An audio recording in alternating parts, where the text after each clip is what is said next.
यदि किसी ने एक कदम भी मेरे पुत्र की ओर बढ़ाया तो सामना मुझसे करना होगा।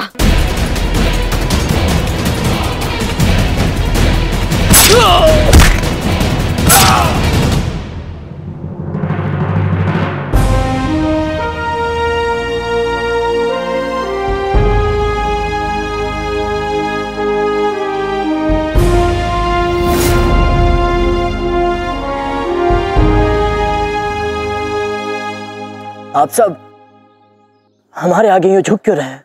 क्योंकि संसार में केवल आप ही हैं जिसके सामने हम झुकते हैं।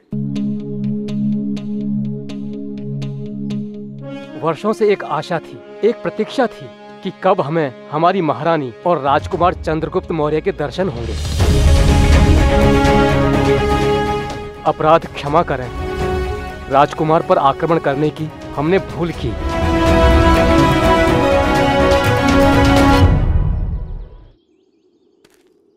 मैं श्याम सिंह हूँ महारानी, आपका विश्वस्त सेवक।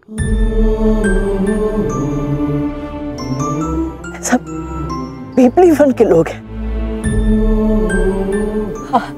अच्छा।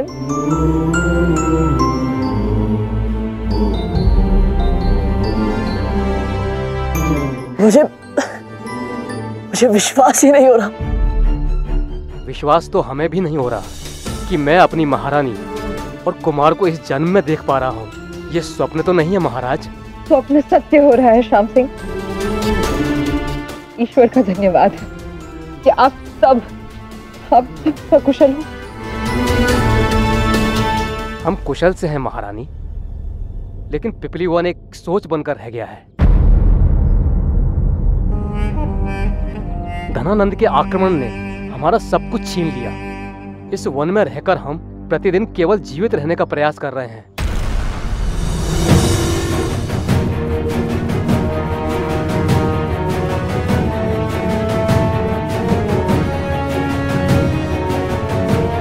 और ये पीपली वन की नहीं लगती।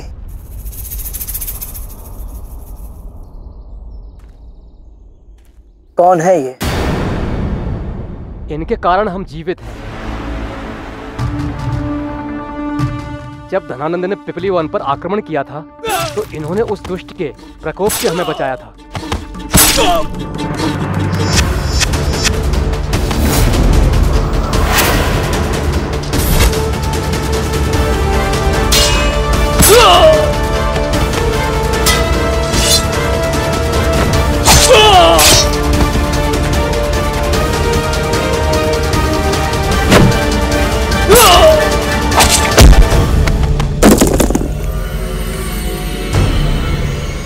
उस चट्टान के आघात से अपनी स्मृति खो बैठी। इन्हें स्वयं पता नहीं है कि ये कौन है, कहां से आई है। घर, परिवार, संबंधी कुछ भी पता नहीं। इनकी स्मृति लौट आए इसके लिए हमने अनेकों अनेक प्रयास किए, लेकिन सब विफल रहे। कभी ये अद्भुत वीरांगना रही होंगी, लेकिन आज स्मृतिहीन करुण कथा बनकर रह गई हैं।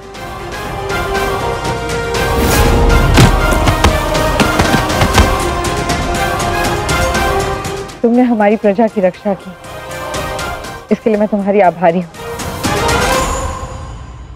नाम क्या है तुम्हारा? तारिणी। मैं तारिणी हूँ। तारिणी, उचित ही नाम रखा है तुम्हारे लिए।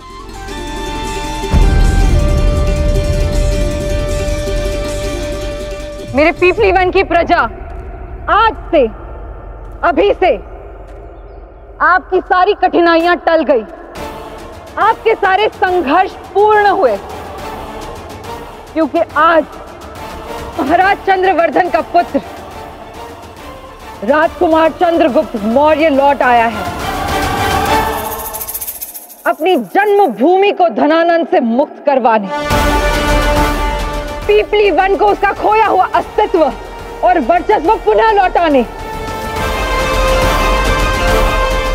तो आइए इस क्रांति में हमारे साथ जुड़ जाइए। क्या पीपली वन को स्वतंत्र करवाना इतना सरल होगा महारानी? महान लक्ष्य सरल नहीं होते। ये संघर्ष केवल पीपली वन का नहीं, अभी तो अखंड भारत का संघर्ष है। ये केवल युद्ध नहीं, धर्म युद्ध है। पीपली वन पर हमारी जीत धनानंद को उसके सिंहासन से विमुख करने की ओर पहला कदम होगा।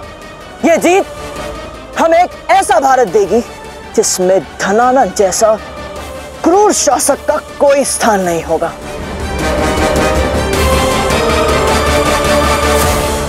तो बताइए मेरे पीपली वन के वासियों, क्या आप इस क्रांति में, इस धर्म युद्ध में मेरा साथ देंगे? नहीं।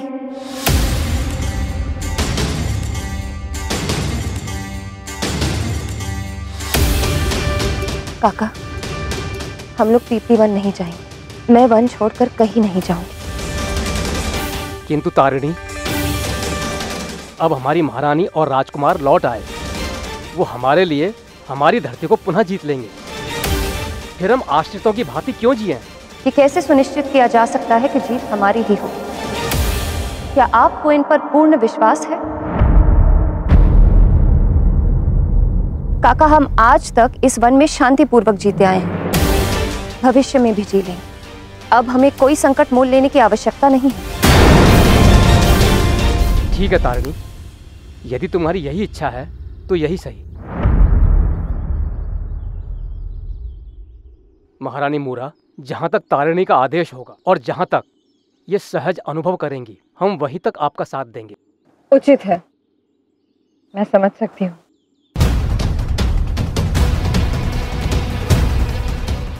कुछ तो है जो मुझे बार बार संकेत दे रहा है कि जो तुम सबको दिखा रही हो वो तुम्हारी वास्तविकता नहीं है। कुछ है जो प्रत्यक्ष होते हुए भी परोक्ष है।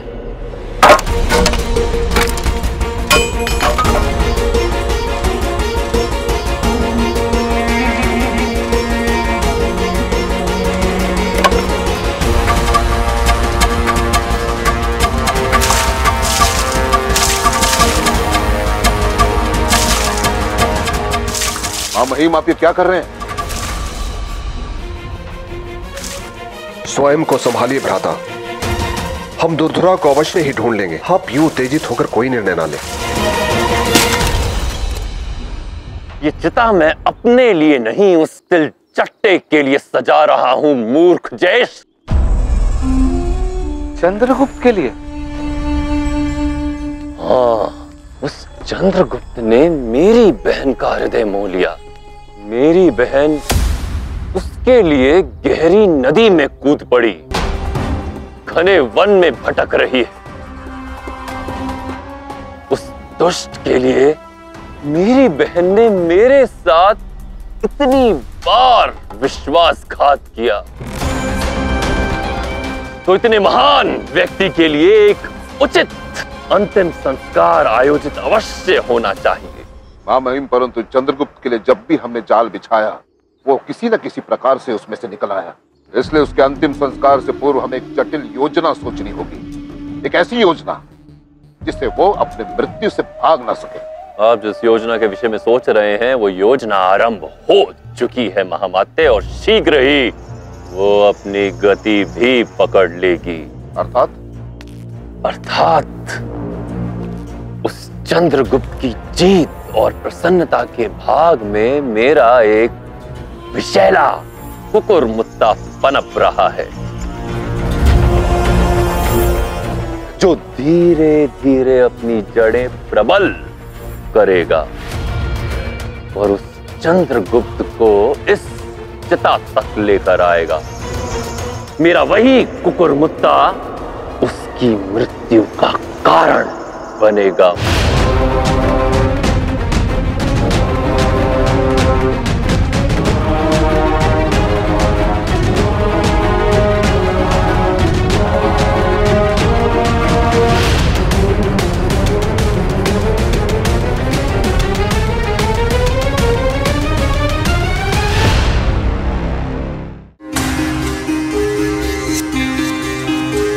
चंद्र,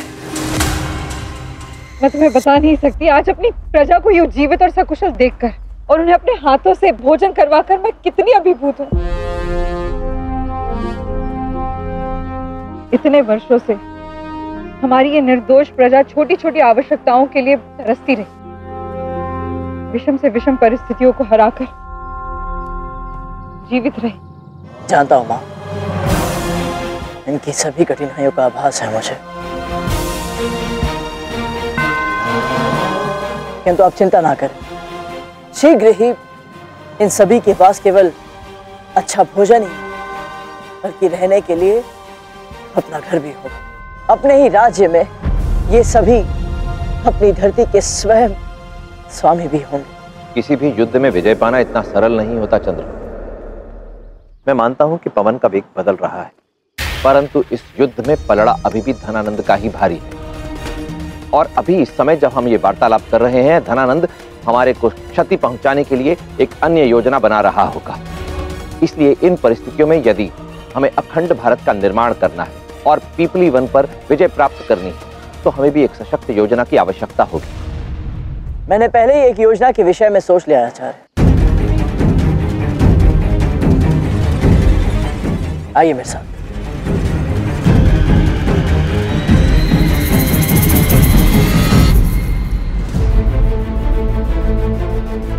यह है पीपली वन का किला और यहाँ धनानंद के सैनिक हर समय तैनात खड़े रहते हैं। हम पौरव सेना और पीपली वन की प्रजा की सहायता के साथ इस किले पर दोनों दिशा से आक्रमण करेंगे और फिर मगध के सैनिकों को चारों ओर से घेर कर सभी को परास्त कर देंगे। चंद्रगुप्त, ये योजना जितनी सरल प्रतीत होती है, इसका सफल होना उतना ही कठिन प्रतीत हो रहा है।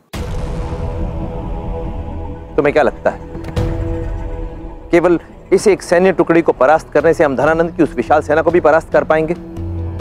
नहीं, हमें इस समस्या का सामना युक्ति से करना होगा। तुम्हें अत्यंत गहन विचार करने की आवश्यकता है चंद्रगुप्त। सोचो, क्या कोई अन्य विकल्प हो सकता है? कैसा विकल्प आचार्य? तुम्हारे पास धनानंद की बहन है,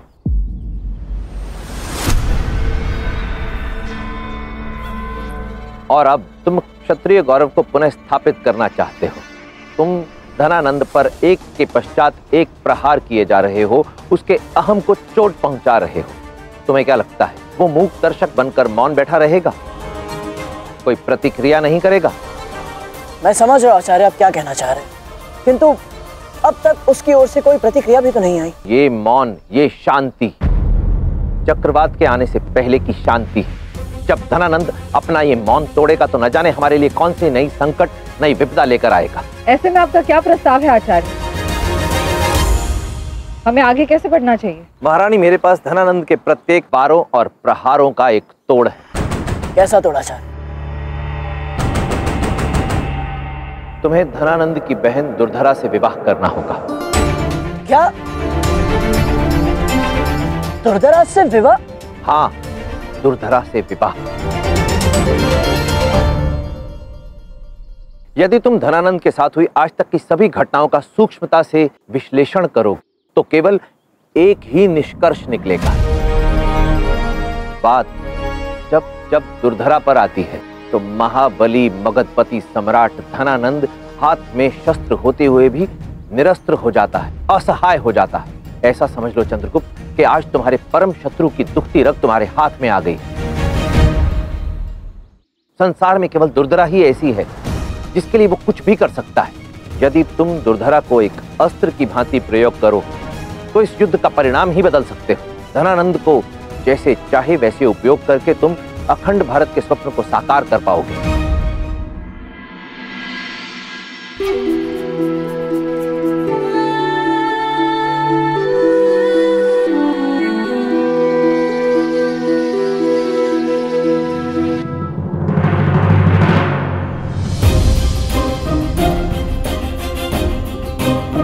आचार्य, यदि हम राजनीतिक लाभ को छोड़कर देखें तो ऐसा प्रतीत होता है कि जिस प्रकार चंद्रगुप्त दुर्धरा को निरंतर देखे जा रहा है, ये योजना व्यक्तिगत रूप से भी लाभान्वित हो सकती है। क्यों चंद्र?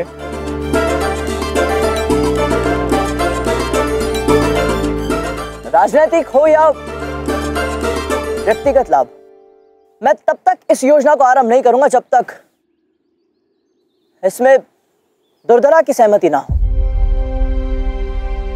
उसकी चिंता तुम मत करो, मैं दुर्धरा से पहले ही बात कर चुका हूं। तुम जाओ और उपवन में उससे मिल लो। उपवन में?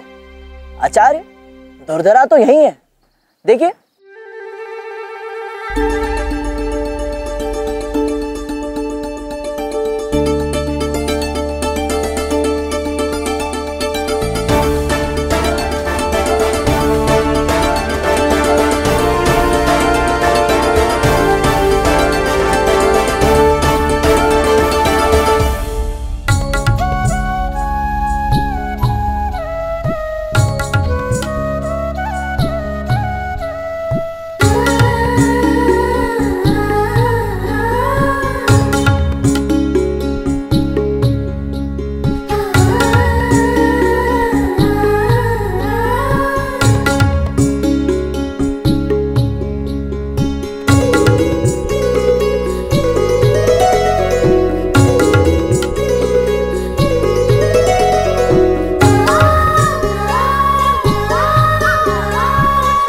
तो प्रतीत होता है कि आचार्य ने तुमसे विवाह के संदर्भ में पहले से ही बात कर ली है।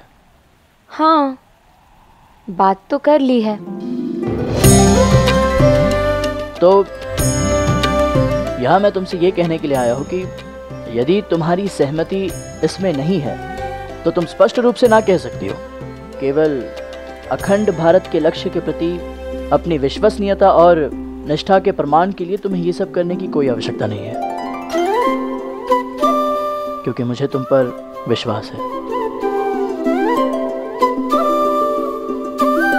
इसीलिए यदि तुम नहीं चाहती हो तो ना कह सकती हो। मैं आचार्य से बात कर लूंगा। मैंने जो कुछ भी देखा है उसके अनुसार तो मुझे ऐसा लगता है कि आचार्य तुम्हारी बात पर कुछ अधिक ध्यान नहीं देते। नहीं, इस विषय में आचार्य को मेरी बात सुननी ही होगी। तो क्या मैं ये समझूं कि तुम्हें यह विवाह स्वीकार नहीं? मैंने ऐसा तो नहीं कहा। किंतु तुमने हाँ भी नहीं कहा।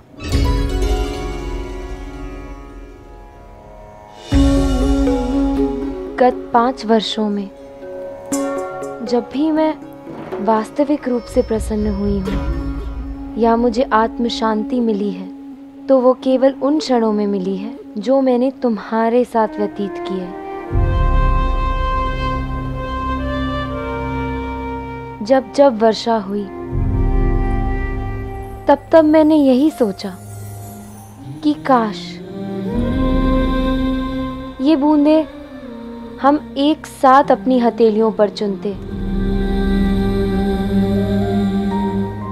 जब जब मैं कोई स्वादिष्ट व्यंजन खाती मुझे उसका स्वाद नहीं आता, क्योंकि मुझे लगा कि तुम जीवित नहीं हो। किंतु जब मुझे ये ज्ञात हुआ कि तुम जीवित हो और निरंतर अपने अस्तित्व के लिए संघर्ष कर रहे हो,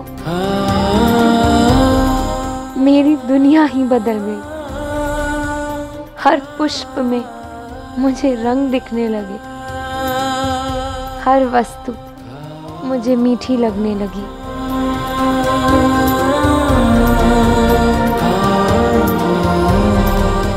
और जब जब तुमने मुझे राजकुमारी कहकर पुकारा, केवल तब मुझे मैं एक राजकुमारी प्रतीत हुई।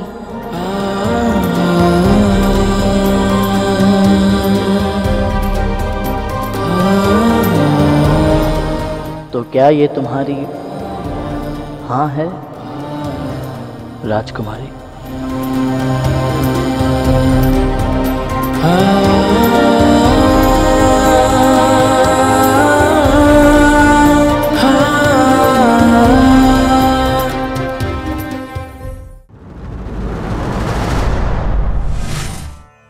पक्षी जब उड़ना सीख लेता है तो अपने घोंसले का त्याग कर देता है, जबकि उसी घोंसले में उसे सुरक्षा मिलती है, सुख मिलता है, संतोष मिलता है। इसी प्रकार जब एक शिष्य अपनी शिक्षा प्राप्त कर लेता है तो अपने गुरु के आश्रम का त्याग कर देता है, जबकि वहां उसके सहपाठी होते हैं, मित्र होते हैं, विश्राम करने को मिलता है और जीवन के झंझट नहीं होते। परंतु जाना पड़ता है। अस्तित्व के विकास के लिए कोमल और सुरक्षित वातावरण का त्याग कर कठोर समस्याओं का सामना करना अनिवार्य है। स्मरण रहे, यदि अस्तित्व का विकास करना है तो अपने सुरक्षा कवच से बाहर निकलकर कठिनाइयों का सामना करना सीखो। नीतियां मेरी, नियति आपकी। मेरे पास तुम्हारे लिए एक निमंत्रण है धनानंद। ये निमंत्रण है तुम्हारी बहन राजकुमारी दुर्धरा और मेरे परम प्रिय शिष्य चंद्रगुप्त मौर्य के विवाह का।